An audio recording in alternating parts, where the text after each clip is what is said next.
नमस्कार दोस्तों, मैं जितेंद्र कुमार आपका स्वागत करता हूं अपने चैनल द एडवेंचर क्लासेस में। पिछले लेक्चर में हम पढ़ाए थे बेलन का आयतन, संपूर्ण पृष्ठ और स्वस्य वक्र पृष्ठ का बेसिक फार्मूला। तो आज हम बताएंगे, क्वेश्चन कराएंगे इस लेक्चर में। तो जो व्यूअर्स हमारे नए जुड़ेंगे उनसे रिक्वेस्ट है कि वो लोग पहला लेक्चर को ज़रूर देख लें ताकि आपको दूसरा लेक्चर देखने में आसानी हो। आपको हम पहला लेक्चर के डिस्क्रिप्शन बॉक्स में, जो इसके डिस्क्रिप्शन बॉक्स में आपका लेक्चर उसका लिंक दे देंगे, आप लोग फर्स्ट लेक्चर को देख लीजिएगा। तो देखिए, पहला इस लेक्चर में क्वेश्चन दिया हुआ है।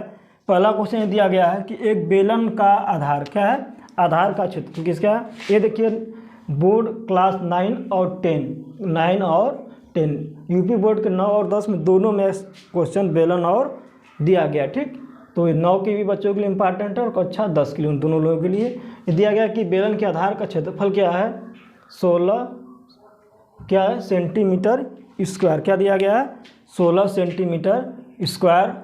उसके बाद दिया गया है आयतन 112। देखिए, दिया गया है कि आधार का क्षेत्रफल जो है 16 पाई सेंटीमीटर स्क्वायर। क्या दिया गया है, 16 पाई सेंटीमीटर स्क्वायर। और आयतन दिया गया 112 पाई सेंटीमीटर क्यूब। तो बेलन की ऊंचाई ज्ञात कीजिए। देखिए क्या होता है आयतन का फॉर्मूला, आयतन बराबर होता है आधार का क्षेत्रफल गुणे ऊंचाई। क्या होता है, आयतन बराबर होता है आधार का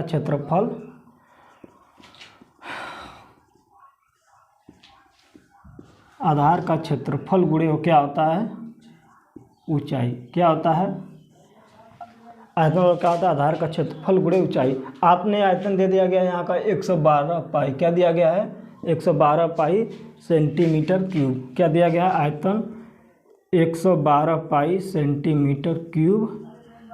और आधार का क्षेत्रफल दे दिया गया है 16 पाई सेंटीमीटर क्यूब। और ऊंचाई ज्ञात करनी, क्या करना हमको, ऊंचाई ज्ञात करना। तो ऊंचाई यहाँ रख देंगे। अब देखिए, आपका यहाँ पे भाग में गुणा में दिया हुआ है तो पक्षांतर कर देंगे। तो ये वाला क्या आएगा, इधर भाग में आ जाएगा। क्या आ जाएगा, भाग में। तो एच बराबर हो जाएगा 112 पाई सेंटीमीटर क्यूब बटा के 16 पाई सेंटीमीटर क्यूब। पाई से पाई कट गया, 16 साते होता है 112। क्या होता है, 16 साते 112। क्या हो गया, ये हो जाएगा हमारा, इस सेंटीमीटर स्क्वायर में है। क्या आ जाएगा हमारा 7 सेंटीमीटर। 16 साते क्या आता है 112। तो एच का मान कितना आ जाएगी, 7 सेंटीमीटर। तो हमारा बेलन की ऊंचाई कितना हो जाएगा, 7 सेंटीमीटर। देखिए, ये क्वेश्चन जो है 13C का क्वेश्चन नंबर दूसरा। कौन सा है, अभ्यास 13C डॉक्टर मनोहरे का क्वेश्चन नंबर दूसरा। हम एक एक क्वेश्चन को कराते चलेंगे। ये बोल रहा है कि एक लंबवृत्तीय बेलन के आधार क्षेत्रफल क्या है, आधार का क्षेत्रफल 154 सेंटीमीटर स्क्वायर, या कहीं कहीं दिया गया है आपको वर्ग सेंटीमीटर। बात एक ही है, उसको है क्या है, 154 वर्ग सेंटीमीटर है। तो बेलन, उसके बाद बोल रहा है बेलन की ऊंचाई क्या है, 10 सेंटीमीटर। क्या है, 10 सेंटीमीटर। तो आधार, तो आयतन ज्ञात कीजिए। क्या ज्ञात करना आपको, आयतन क्या फॉर्मूला होता है, आयतन बराबर होता है आधार का क्षेत्रफल गुणे ऊंचाई। क्या होता है, आधार का क्षेत्रफल गुणे ऊंचाई।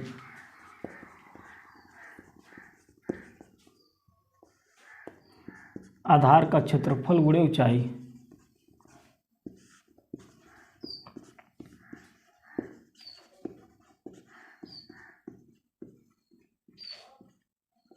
क्या आ गया हमारा, आधार का क्षेत्रफल क्या दिया गया है, 154 वर्ग सेंटीमीटर स्क्वायर गुणे ऊंचाई 10। कितना हो जाएगा, 5400। यहाँ सेंटीमीटर स्क्वायर है, यहाँ पर सेंटीमीटर है। तो क्या हो जाएगा 1540। देखिए, सेंटीमीटर स्क्वायर है और यहाँ पर सेंटीमीटर का पावर 3। क्या हो जाएगा, या फिर क्या बोलेंगे 1540 घन सेंटीमीटर। क्या आ जाएगा आंसर हमारा, 1540 घन सेंटीमीटर। ठीक, आपको ये चीज़ हमेशा याद करना है। क्या देखना है, आधार क्षेत्रफल क्या आता है, आयतन बराबर आधार क्षेत्रफल गुणे ऊंचाई। ठीक, क्वेश्चन तीसरा दिया गया है। क्वेश्चन तीसरा ये दिया गया है, बोल रहा कि बेलन के आधार का क्षेत्रफल क्या दिया गया है, आधार का क्षेत्रफल 81 पाई सेंटीमीटर स्क्वायर। क्या दिया गया है, बेलन के आधार का क्षेत्रफल। तो बेलन का आधार क्या होता है, वृत्त का क्षेत्रफल। ठीक, बेलन का आधार क्या होता है, वृत्त होता है। और उस वृत्त का क्षेत्रफल दिया गया है 81 पाई सेंटीमीटर स्क्वायर, मतलब आधार क्षेत्रफल क्या दिया गया है 81 पाई आर स्क्वायर बराबर दिया गया है।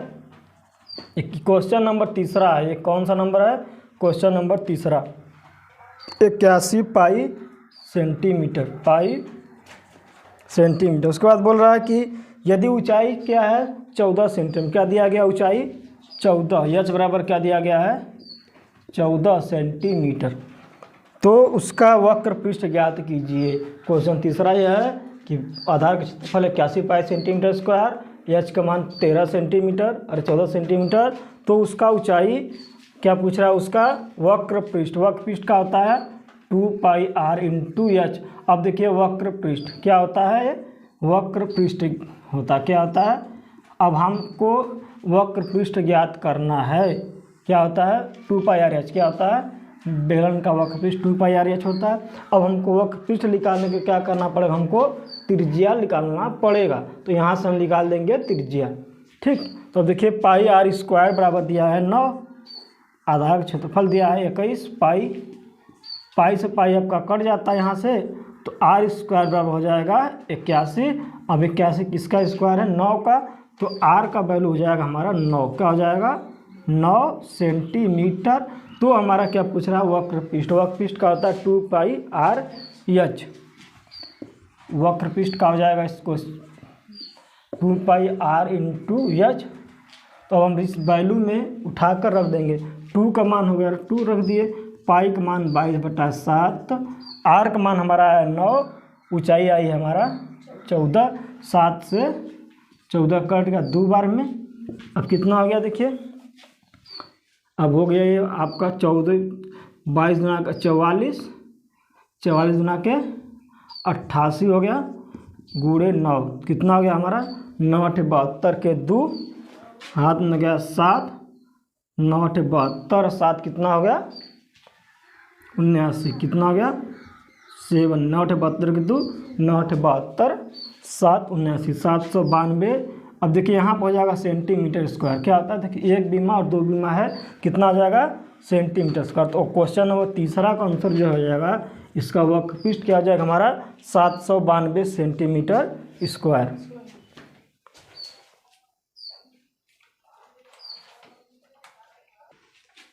देखिए क्वेश्चन नंबर चौथा दिया गया है, क्वेश्चन नंबर चौथा ये दिया गया है कि 2 समान ऊंचाई वाले लंबवृत्तीय बेलन की आधार त्रिज्या जो है 2:5 के अनुपात में, क्या है 2 लंबवृत्तीय बेलन है उनके आधार की त्रिज्याओं का अनुपात 2:5।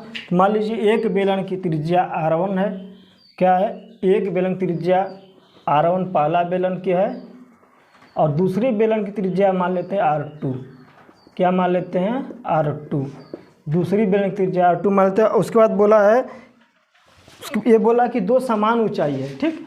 उसके बाद बोल रहा है कि 2 समान ऊंचाई वाले बेलन की त्रिज्याओं का अनुपात क्या दिया है 2:5, तो उनके आयतनों का अनुपात क्या होगा इनके आयतनों का अनुपात, आयतन जो है क्या होता है V1/V2। अब ऊंचाई समान दिया है तो क्या मानते हैं h1 बराबर h2 बराबर h, दोनों को जब h रख देंगे ऊंचाई समान है तो कट जाएगा हमारा, तो क्या होता है आयतन पाई आर स्क्वायर एच। तो मान लेते हैं बी इसका आयतन हो गया, और एक का आयतन V1 और दूसरे का आयतन V1 V2 क्यों रखे हैं, V मतलब होता है वैल्यू, मतलब क्या होता है आयतन, तो क्या होगा pi r square h R1 square h बटे पाई R2 स्क्वायर एच, ठीक। अब यहाँ पर वैल्यू देंगे, पाई रख देंगे, R1 का मान दिया गया कितना अनुपात दिया गया हमारा 2:5, R1 और R2 का अनुपात दिया गया 2/5, 2:5 क्या ले सकते हैं, R1 बराबर 2 हो गया और R2 बराबर हो गया हमारा 5, R1 बराबर 2 और R2 बराबर 5, तो R1 की जगह पर 2 रख दिए, उसके बाद R2 जगह पर रख देंगे 5 का होल स्क्वायर इंटू एच। तो V1/V2 मतलब आयतनों का अनुपात क्या हो जाएगा, पाई से पाई काट से एच क्यों कटा है, क्योंकि हमारे दिया गया है कि उनके बेलन की ऊंचाई जो है समान है, क्या है ऊंचाई समान है, तो एच से एच कट गया, पाई से पाई कितना 2 के स्क्वायर 4, 5 के स्क्वायर 25, तो इनके बेलनों का अनुपात जो हो जाएगा आयतनों का अनुपात क्या हो गया, आयतनों का अनुपात जो हो जाएगा 4/25।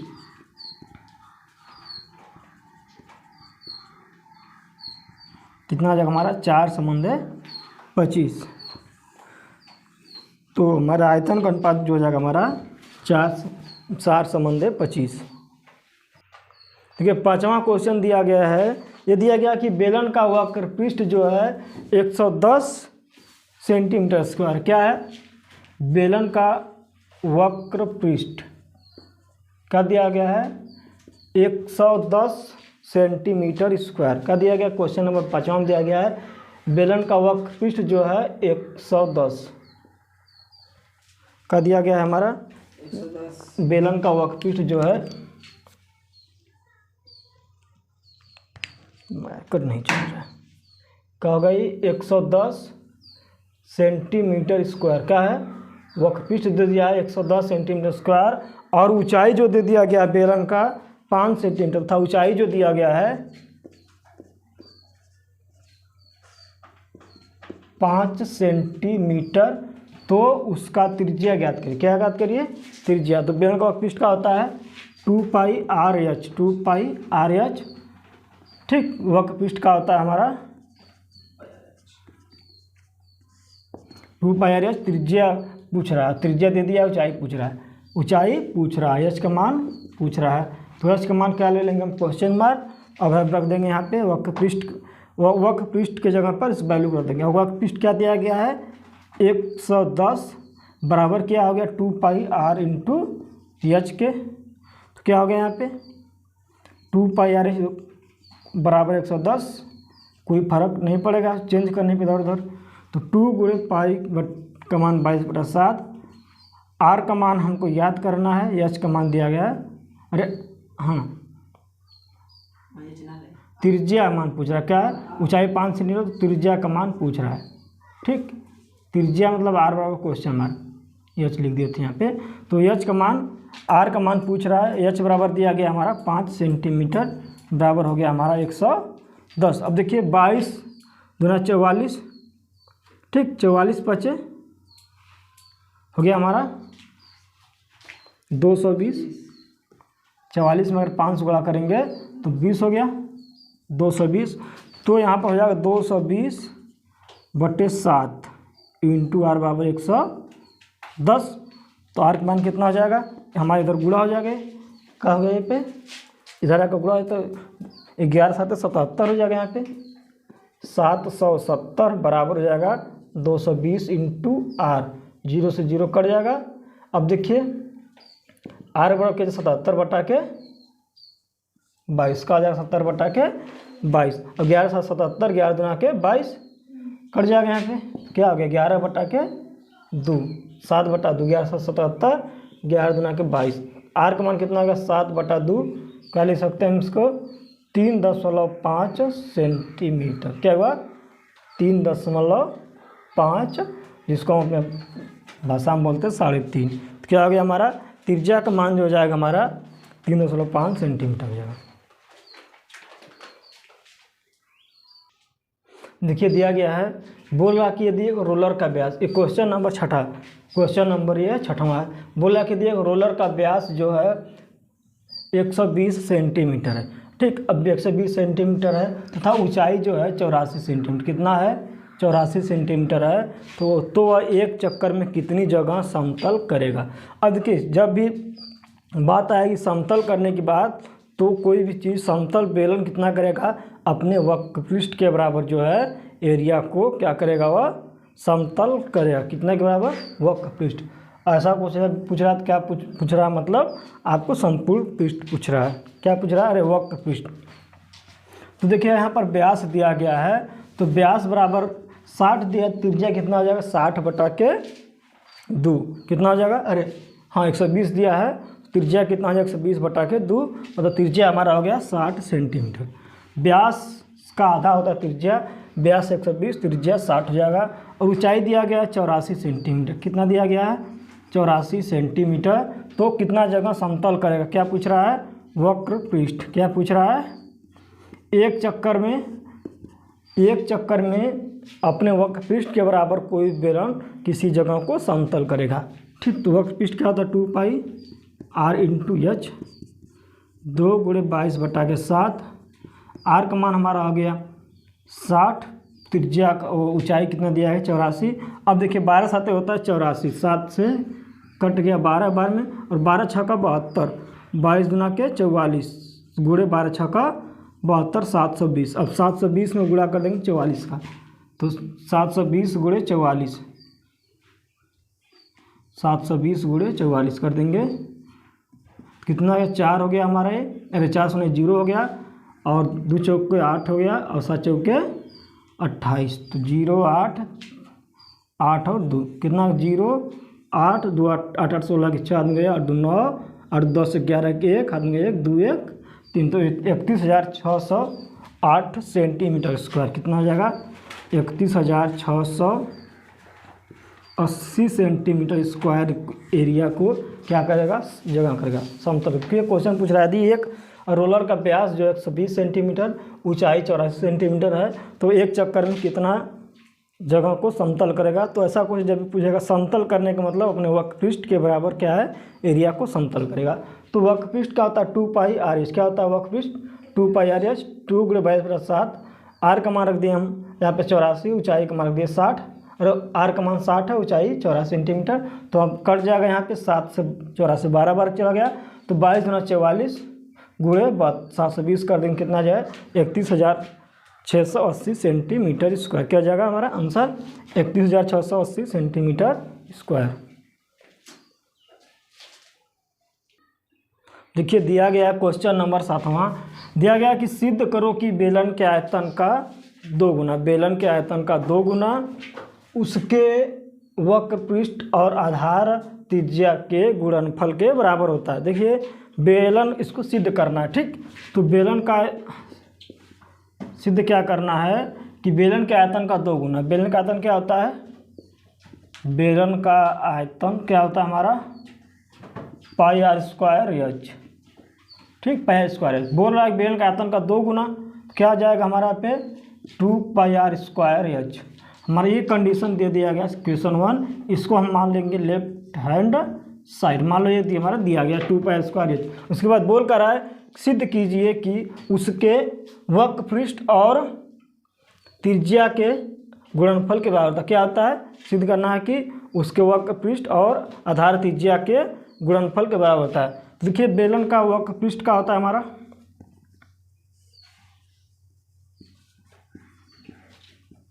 ये हमारा फर्स्ट इक्वेशन या फिर प्रथम कथन के अनुसार। तो बेलन का वक्र पृष्ठ क्या होता है हमारा 2πr/h, क्या होता है हमारा वक्र पृष्ठ का होता है 2πr/h। उसके बाद बोल रहा है कि वक्र पृष्ठ और उसके आधार की त्रिज्या के गुणनफल क्या होता है। तो वक्र पृष्ठ हमारा हो गया, आधार की त्रिज्या क्या होती है r होता है, तो इसमें हम r से गुणा कर देंगे तो 2π हो जाएगा r²h। हम r से गुणा कर दें अगर, आधार की त्रिज्या r क्या है, आधार की त्रिज्या क्या होती है, आधार की त्रिज्या, तो हमारा हो जाएगा 2πr²। यही तो पूछ रहा था, ये आ गया हमारा राइट हैंड साइड। तो यही पूछ रहा था कि सिद्ध कीजिए कि बेलन के आयतन का 2 गुना बेलन के वक्र पृष्ठ और आधार त्रिज्या के गुणनफल के बराबर होता है। तो आगे हमारा यह कितना आया है, बेलन के आयतन का 2 गुना, बेलन के आयतन का 2 गुना,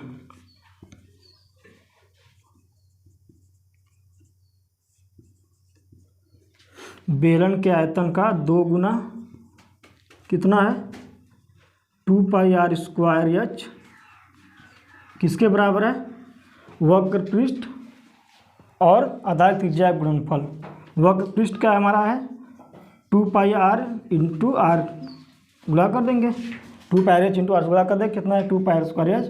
ये तो आगे हमारा 2πr² बराबर आ गया 2πr/h के। यही हमको क्वेश्चन में सिद्ध करना था। क्या हुआ आगे हमारा ये देखिए क्वेश्चन नंबर 8वां दिया गया है, बोला 2 बेलनों के त्रिज्याओं में 2 संबंधित 3 का अनुपात है। क्या है, 2 संबंधित 3 का अनुपात है, तथा उनकी ऊंचाइयों में 5 संबंधित 3 का अनुपात। कितना का अनुपात है, 5 संबंधित 3 का अनुपात है। तो उनके लिए उसके या फिर उनके आयतनों का अनुपात ज्ञात कीजिए। अब देखिए यहाँ पर 2 बेलन है, ठीक, 2 बेलन है, एक को मान लेते हैं त्रिज्या R1 और दूसरी की मान लेते हैं R2। एक की बेलन त्रिज्या R1 और दूसरे की मान लेते हैं R2। एक का त्रिज्या कितना दिया गया 2 संबंधित 3, 2 संबंधित 3 का मतलब 1 हो गया। R1 मतलब हो गया कि अनुपात का मतलब ये भी लिख सकते हैं R1/R2 बराबर हो गया 2/3। ठीक, तो R1 बराबर 2 हो गया और R2 बराबर 3। तो R1 बराबर 2 हो गया और R2 बराबर हो गया हमारा 3। उसके बाद बोल रहा है उसके ऊंचाइयों में अनुपात। क्या पूछ रहा है? ऊंचाइयों में अनुपात 2 संबंधे 5 संबंध 3। ऊंचाई h1 मान लें एक का, दूसरे का मान लें h2। अनुपात कितना दिया गया है? h1 का 5 दिया गया है, h2 का 3 दिया गया है। हम क्या लिख सकते हैं? h1/h2 बराबर क्या लिख सकते हैं? 5/3। तो h1 बराबर 5 हुआ, h2 बराबर 3। h1 बराबर 5 लिख सकते हैं, h2 बराबर क्या लिख सकते हैं हम? 3। क्या लिख सकते हैं? h2 बराबर 3। तो उनके आयतनों का अनुपात क्या? मान लेते हैं एक आयतन क्या है V1 और दूसरे का आयतन V2। तो आयतनों का अनुपात क्या हो जाएगा?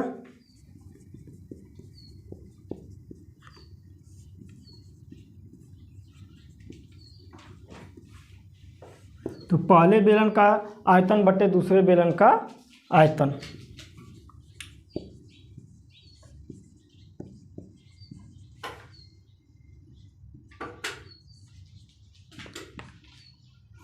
पहले बेलन का आयतन बटे दूसरे बेलन का आयतन बटे दूसरे बेलन का आयतन।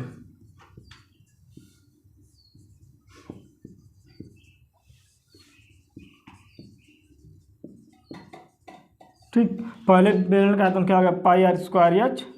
R1 की जगह पे h1 और R1 और h1 क्या लिख देंगे? त्रिज्या R1 है तो R1², ऊंचाई h है तो h1, और R2 क्या है? यह पाई हो गया। त्रिज्या R2 है तो R2², h2 ऊंचाई है तो h2। पाई से पाई कट गया हमारा यहाँ पे। अब देखिए R1 बराबर क्या दिया गया है? R1 बराबर क्या दिया है हमारा? 2।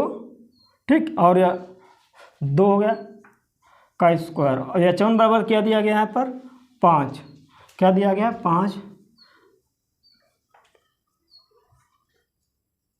और देखिए h2 बराबर, R2 बराबर यहाँ पर हमारा 3 है तो 3 का स्क्वायर, ऊंचाई h2 3 है तो 3 का स्क्वायर गुणे 3। कितना हो गया हमारा? 2 का स्क्वायर हो गया 4, 5 20 बटे 3 का स्क्वायर 9, 3 27। तो आयतनों का अनुपात जो हो जाएगा हमारा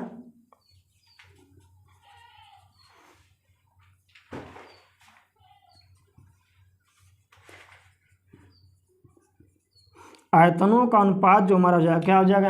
यहाँ पर 4 5 20, 9 3 27। तुम्हारा आयतनों का अनुपात जो हो जाएगा 20 संबंधे 27। क्या हो जाएगा? 20 संबंधे 27 आंसर जाएगा हमारा। देखिए R1 संबंधे का मतलब ये हो गया यहाँ पर R1/R2। R1/R2, R1 का मान हमारा हो गया 2 और R2 का मान हो गया 3। और h2 का मतलब संबंधे मतलब हो गया h1/h2 5, h1 मान 5 हो गया और h2 का मान हो गया 3। तो h1 और h2 का मान उठाकर रख देंगे। आयतन क्या होगा? पहले बेलन का आयतन और दूसरे बेलन का आयतन। पहले बेलन की त्रिज्या R1 है और ऊंचाई h1 है, दूसरे बेलन का त्रिज्या R2 और ऊंचाई h2। वैल्यू को रख देंगे π²h में, पाई से पाई पर कैंसिल आउट हो जाएगा। R1 का स्क्वायर h1/R2² h2। हम R1 का मान 2, R2 का h2 का मान, h1 का मान 5 और R2 का मान 3 और h2 का मान भी 3 है। तो 2 4 5 20 बटे 27। तो आयतनों का अनुपात जो हो जाएगा हमारा 20 संबंधे 27 हो जाएगा। देखिए 9वां क्वेश्चन बोला किसी बेलन का वक्रपृष्ठ जो है 264 सेंटीमीटर स्क्वायर कितना है? Metre square. और आयतन जो है 396 मीटर स्क्वायर है। तो ऊंचाई और बेलन के आधार की त्रिज्या। देखिए बेलन का आयतन क्या होता है? और पहला दिया वक्रपृष्ठ।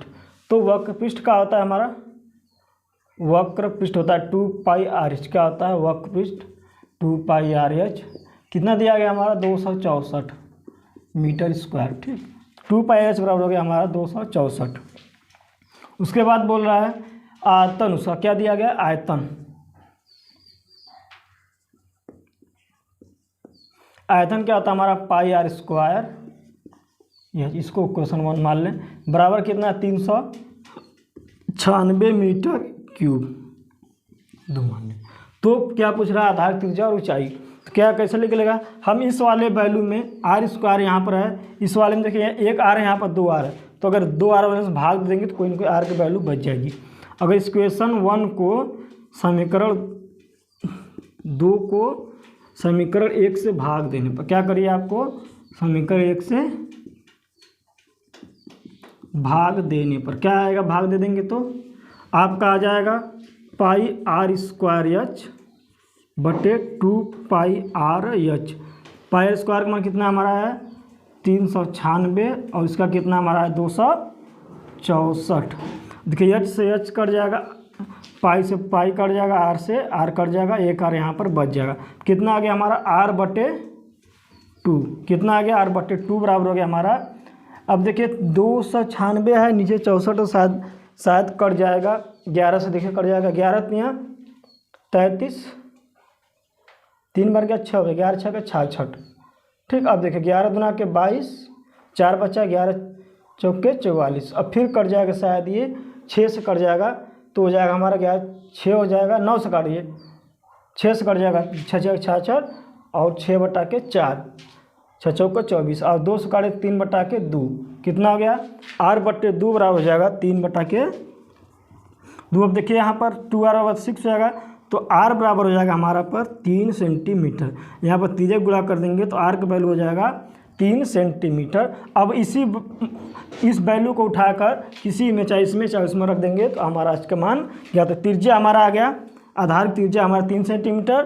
तो समीकरण आर का मान समीकरण 1 या समीकरण 2 किसी में भी रख दी, समीकरण हम 2 में ही रख देते हैं, चाहे 1 में रख दें, किसी में रखने पर क्या करिए 1 में या फिर 2 में रख दीजिए। क्या आएगा, हम 1 में रख दे रहे हैं तो 2 पाई आर एच हो जाएगा, 2 गुणे पाई का मान 22/7, आर का मान हमारा 3, एच का मान पता नहीं है, बराबर किसके 264। देखिए क्या आ जाएगा हमारा पे 22 हो गया, 22 दूना 44, 44 गुणे 3, 44 गुणे 3 गुणे एच बराबर क्या हो जाएगा। अब यहाँ पर देखिए भाग में है, उधर आ जाएगा गुणा में 264 गुणे 7, 264 गुणे 7। ठीक, अब देखिए एच बराबर इसको पक्षांतर कर देंगे तो अब यहाँ पर गुणा है, उधर आकर भाग में आ जाएगा। क्या देखिए तो एच बराबर क्या हो जाएगा 264 गुणे 7 बटा के 44 गुणे 3, तो एच बराबर क्या आ जाएगा 264 गुणे 7 बटा के 44 गुणे 3। ठीक, 44 गुणे 3 है। अब देखिए यहाँ पर कट जाएगा 44, 11 से कटेगा, 11 दुना के 22, 4 बच्चा, 11 चौक 44, तो 11 से काटेंगे तो 11 चौक 44 हो गया, फिर 11 दुना के 22, 4 बचा शेष, 11 दुना के 22 4 बचा, फिर 4 हो गया, 11 चौक के 44 हो गया 24। ठीक, अब इसे काट देंगे तो क्या बार में जाएगा, अभी 6 बार में चल जाएगा, 6 चौक को 24 हो गया। ठीक, और नीचे खत्म हो गया, अब यहाँ 6 हो गया, नीचे 7, 6 7 42 हो गया बटे 3। अब एच का मान 42, कितना हो जाएगा 14 मीटर। क्या हो जाएगा हमारा 14 मीटर।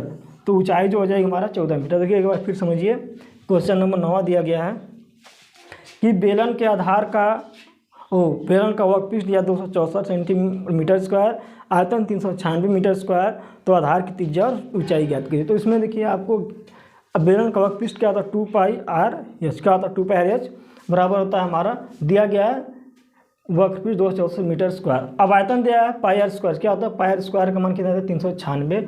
अब यहाँ भाग अगर दे देंगे, इसमें भाग देंगे, इस वैल्यू में इसको भाग देंगे, अगर देखिए समीकरण 2 में समीकरण 1 से भाग दे देंगे तो देखिए 2 तो रहेगा ही हमारा, आर 2 ऊपर है, नीचे 1 है, तो कितना बचा 1 आर बच जाए, एच कट जाएगा, पाई से पाई कट गया, बचा 2, r/2 हो गया 3/2, इसको भी काट देंगे तो 3/2। देखिए इसको कैसे काटे हैं, 11 से काट देंगे, 11 6 के 66, अरे ठीक 11 3 33, 11 6 66, 11 दुना के 22, 11 चौक 44, अब कटे 36/9, फिर काट देंगे तो 6/4, फिर काट देंगे तो 2 बटा के 12 दुना 24, 12 3 3/2, r/2 बराबर 3/2। तो यहाँ पर हम 2r बराबर कितना 6, तो r का मान कितना हो जाएगा हमारा 3, r का मान 3 आ गया। तो इस r का मान को समीकरण 1 या समीकरण 2 किसी में भी रखकर हम त्रिज्या का ऊंचाई का मान ज्ञात कर सकते हो। समीकरण 1 में रख दीजिए, समीकरण 1 क्या है 2 पाई आर एच बराबर 264।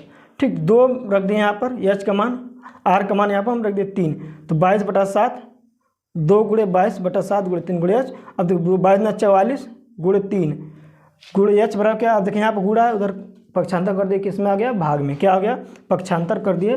264 गुणे, यहाँ पर क्या कर देंगे, पक्षांतर करने पर लिख देंगे। अब परीक्षा में पक्षांतर करने पर तो h बराबर क्या हो जाएगा 264 × 60 बटा के अधिक गुणा में है, उधर के भाग में 44 × 7। तो फिर 11 से काट देंगे, 11 चौक 22, 11 चौक 44, 24 हो गया, बटे 11 से 4 हो गया, फिर काट देंगे तो कट जाएगा हमारा 6 चौक 24, ठीक। तो 6 आ गया, 6 × 7, 6 तक 42/3, तो कितना आ जाएगा 4 यहाँ होता है 42। तो ऊंचाई जो हो जाएगा हमारा 14 मीटर और त्रिज्या हो जाएगा हमारा 7 और 3 मीटर। कितना हो जाएगा, त्रिज्या 3 मीटर और ऊंचाई 14 मीटर हो जाएगा। देखिए दिया गया क्वेश्चन नंबर 10वां क्वेश्चन दिया गया कि 44 सेंटीमीटर लंबा क्या है, लंबा, और 20 सेंटीमीटर क्या है चौड़ा कागज़ को मोड़ करके एक क्या बनाया गया, एक बेलन बनाया था। क्या है, उसके लंबाई की तरफ से मोड़ा जाता है। क्या, किसके तरफ से, लंबाई की तरफ से मोड़ा जाता है।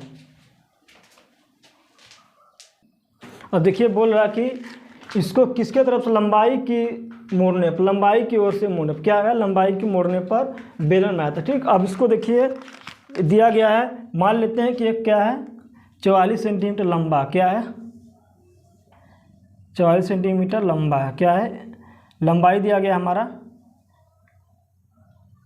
थोड़ा सा गड़बड़ है, ऐसे बना लेते आयत, ठीक। कितना लंबा है हमारा 44 सेंटीमीटर लंबा है, क्या है, और 20 सेंटीमीटर चौड़ा है, ठीक। को लंबाई की ओर से मोड़, देखिए यहाँ पे एक पेपर है, क्या है, एक पेपर देखा जाए तो कैसा है, आयत है, ठीक। इसको बोल रहा है कि लंबाई की तरफ से मोड़ा जाता है।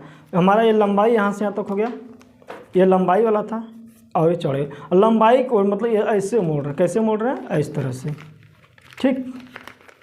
देखिए इस तरह से आप हमको इसको मोड़ दिए, ठीक। अब ये मोड़ दिए, जो पूरी लंबाई थी, तो लंबाई क्या था हमारा, ये था यहाँ से, तो ऐसे मोड़ा जाता है, ठीक। लंबाई की ओर से मोड़ा गया है, कैसे मोड़ा गया है, लंबाई की ओर से मोड़ा गया है। अगर तो देखिए लंबाई हमारे यहाँ से यहाँ तक 44 था, यहाँ से यहाँ तक मतलब इसकी परिमाप हो गया 44 है, इसको मोड़ दिया गया।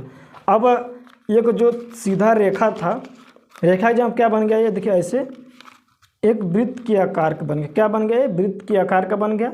अब वृत्त के आकार की बन गया तो देखिए जो चौड़ाई था हमारा 20 सेंटीमीटर, ये तो हमारा त्रिज्या का काम करेगा, ये आधार का परिमाप हो गया ये, ठीक। जो परिमाप 44 है, लंबाई जो हो गया अब वृत्त के परिमाप के बराबर, क्या हो जाएगा, वृत्त के परिमाप बराबर, और जो हमारी चौड़ाई होगी क्या होगी, ऊंचाई, ठीक है, चौड़ाई क्या होगी, ऊंचाई काम करेगा।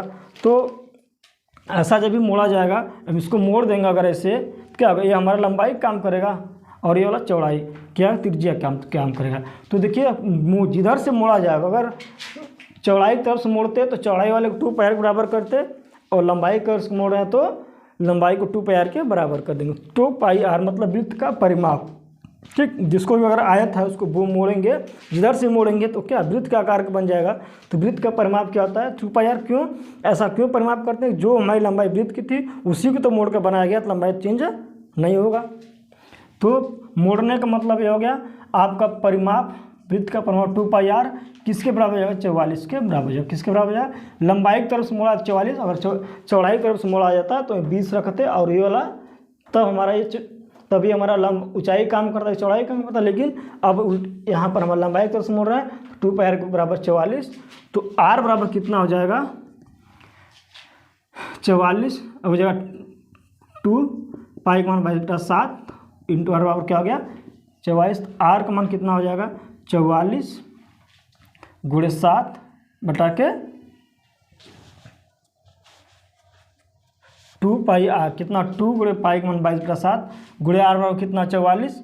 देखिए यहाँ पर 44 गुणे आर बराबर 44/7 बराबर कितना हो जाएगा 44। तो अभी क्या हो जाएगा हमारा 44 हो जाएगा, 22×44 44 कट जाएगा हमारा।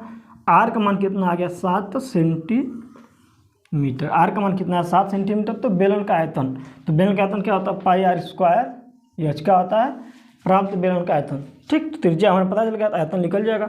अब देखिए जब ये हमारा मोड़ रहे थे जब, तो ये जो लंबाई किस में बदल गया, हमारा त्रिज्या में बदल गया, मतलब परिमाप में बदल गया, तो परिमाप के निकल गया R, तो जो हमारा चौड़ाई था क्या काम करेगा, ऊंचाई का। तो चौड़ाई जो 20 सेंटीमीटर है क्या हो जाएगा, 20 के जगह पर हम लिख देंगे h बराबर 20, क्या लिखेंगे, चौड़ाई जहाँ क्या हो जाएगा, ऊंचाई। तो आयतन जब पाई स्क्वायर एच, पाई का मान 22/7, R का मान 7 गुणे 7, ऊंचाई 20, काट देंगे यहाँ से, क्योंकि कितना हो जाएगा 22 गुणे 140, 20 अधिक 40, काट देंगे यहाँ पे, देखिए कितना आ जाएगा हमारा 22 गुणे 140 गुणे 22, कितना आ जाएगा 0 8 2, 0 8 और 2, कितना 0 8 2 चौको 8 10 के 0 2 1 3, कितना हो गया 2 1 3। तो आयतन जो हो जाएगा हमारा 3080 सेंटीमीटर क्यूब या फिर मीटर क्यूब जिसमें रहेगा। तो प्राप्त बेलन का आयतन जो हो जाएगा हमारा 3080 सेंटीमीटर क्यूब। ऐसा क्वेश्चन कुछ बस ध्यान देना है किस तरफ से मोड़ा गया, जिस तरफ से मोड़ा जाएगा वो हो जाएगा हमारा वृत्त का परिमाप, जो बचेगा ऊंचाई का, ठीक है। तो हमारे 10 क्वेश्चन हो गए। यदि आप लोग वीडियो अच्छी लगी हो तो ज़्यादा से ज़्यादा अपने दोस्तों को शेयर करें, जैसे आप लोग दोस्तों को भी इस वीडियो का लाभ मिल सके। और जो व्यूअर्स हम नए जुड़े होंगे उनसे रिक्वेस्ट है कि चैनल को सब्सक्राइब कर लें। और इसका जो पहला लेक्चर था, पहला लेक्चर में था क्या कि इसका पूरा फार्मूला जो है उसका डेरिवेशन और कैसे बताएगा, तो जो कुछ सिंपल सवाल थे उसमें बताए गए थे। तो जो पहले वीडियो का लिंक होगा इसके डिस्क्रिप्शन बॉक्स में दे देंगे, आप लोग वहाँ से जाकर देख सकते हैं, ठीक है। धन्यवाद, फिर मिलेंगे आपसे नेक्स्ट वीडियो में, तब तक अपना ख्याल रखें, थैंक यू।